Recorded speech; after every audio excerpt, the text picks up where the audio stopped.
Okay guys, I want to take a few minutes and chat about back pain. Now this is a couple of days before I think everything's going to get shut down, so I might be at home for the foreseeable future. So what I've been doing is I've been working non-stop trying to build up enough videos and stuff showing you how to do things, or exercises, pain things, so that I've got stuff to sort of keep people interested, whenever for however long we're shut down for.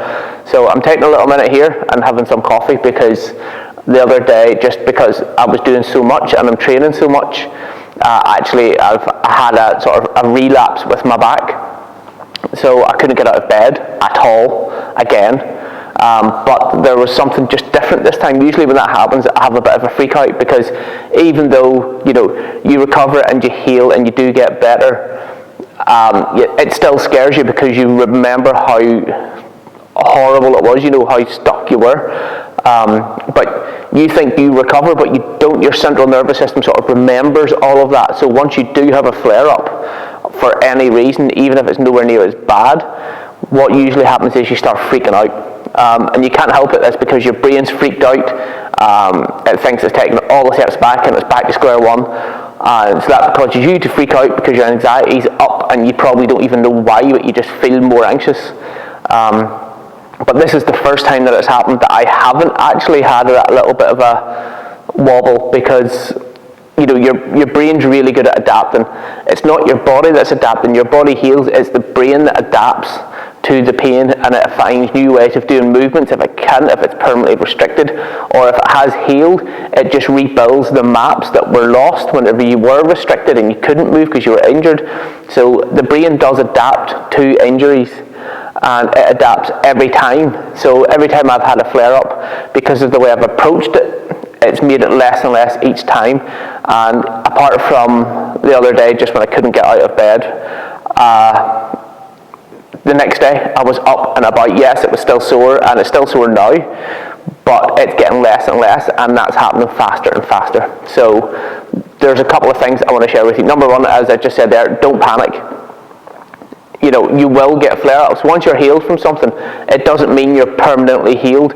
Sometimes it could be something totally unrelated that causes an old injury to flare up, and that's just the brain's way of protecting you from hurting yourself with this new injury, or this new thing that could be close to popping and going or whatever, because it's cheaper calorie-wise to bring back an old injury, to bring back the pain of an old injury, so not actually the injury, but just the feeling of it, to stop you doing stuff when you might give yourself a new injury. Does that make sense?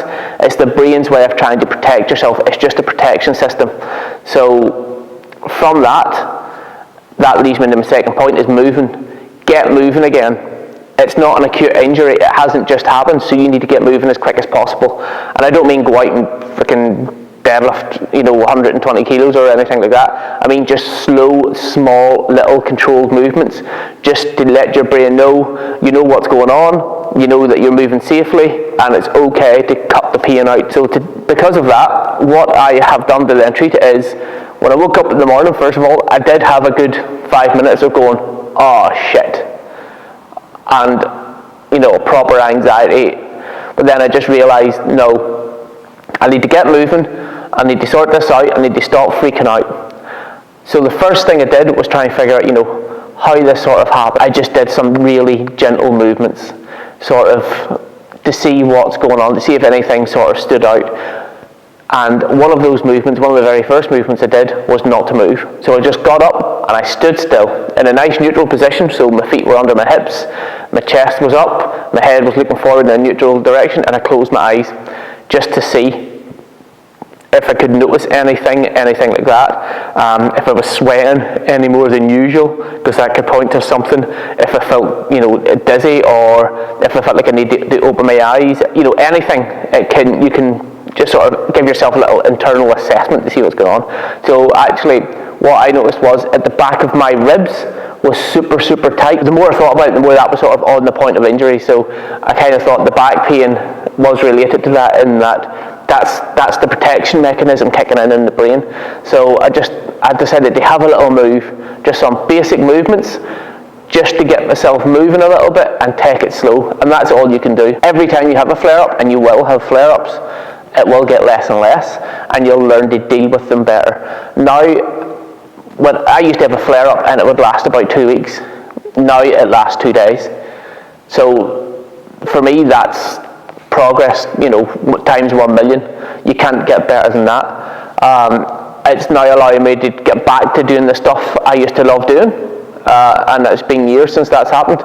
So I'm just going to go through basically the 3 sort of movements that I did to sort of help me get through, to help me realise, this is going to pass in a day or 2, it's not that bad. So the first one was the 90-90. I would just get as close to the 90-90 as possible. Now, the first time I did it, after the flare-up, I was actually doing it while leaning against the side of my bed to help me sit up into it, because I physically couldn't hold myself in it or sit up in it.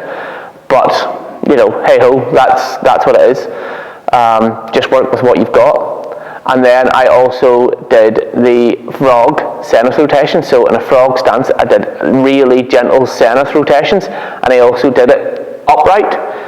And then thirdly, I just did the deep lunge with the elbow touch, just to try and get that little bit of rotation going in with the hip flexion. So that was the 3 that I used to help me sort of to help me get through, to help me show that I can move still, that it wasn't a permanent thing again, that I hadn't properly gone. And that's the key. If you just, if you have to show yourself that it isn't permanent. It might hurt, but you just move as much as you can, and it will get less and less over time. So the 90-90 I was in the other day was this position. That was as far into the 90-90 as I could get with my back. And to be honest with you, initially, it was something like this. So it wasn't even a 90-90, and then I had to just slowly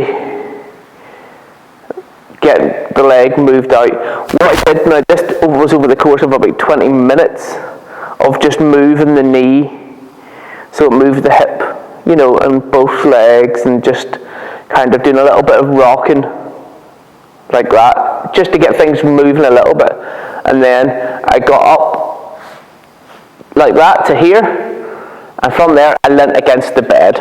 So I took this arm away, but I was still able to put my weight against the bed. But by the end, I was up like this, and I was just doing little tiny circles. So I was still completely upright. I wasn't doing massive circles like this or any of this malarkey. None of that. Literally all I could do was that. And in order to change the leg position, change direction, I actually had to roll down, roll back, and start again like this. From there, I went to the frog stance zenith rotation. So initially I started, so I was like this, I went out into my frog stance, like that. But what I did was, I was facing the bed here, so that was the bed, so I used the hands to get myself upright like this. So hands were on the bed, and then I just tried very gently and very small direction to move each shoulder forward with the eyes, because the eyes lead the body. Eventually I pushed away from the bed a bit until I got to here. I couldn't get any further than here.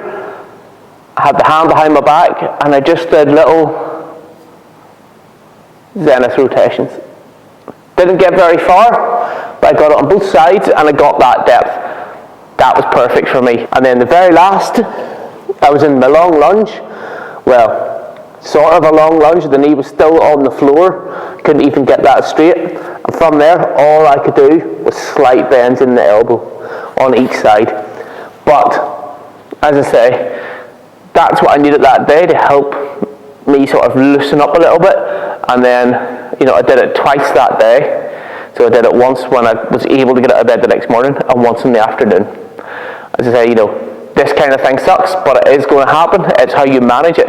And please, the main thing you can do is not freak out about it. Anyway, I hope that helped. I just thought I'd share it with you because it sucks. So, and no matter how healed you think you are, or anything like that. Your central nervous system remembers old injuries, and it doesn't need to be that old injury that causes a flare-up for the pain feeling from that old injury. So just bear that in mind.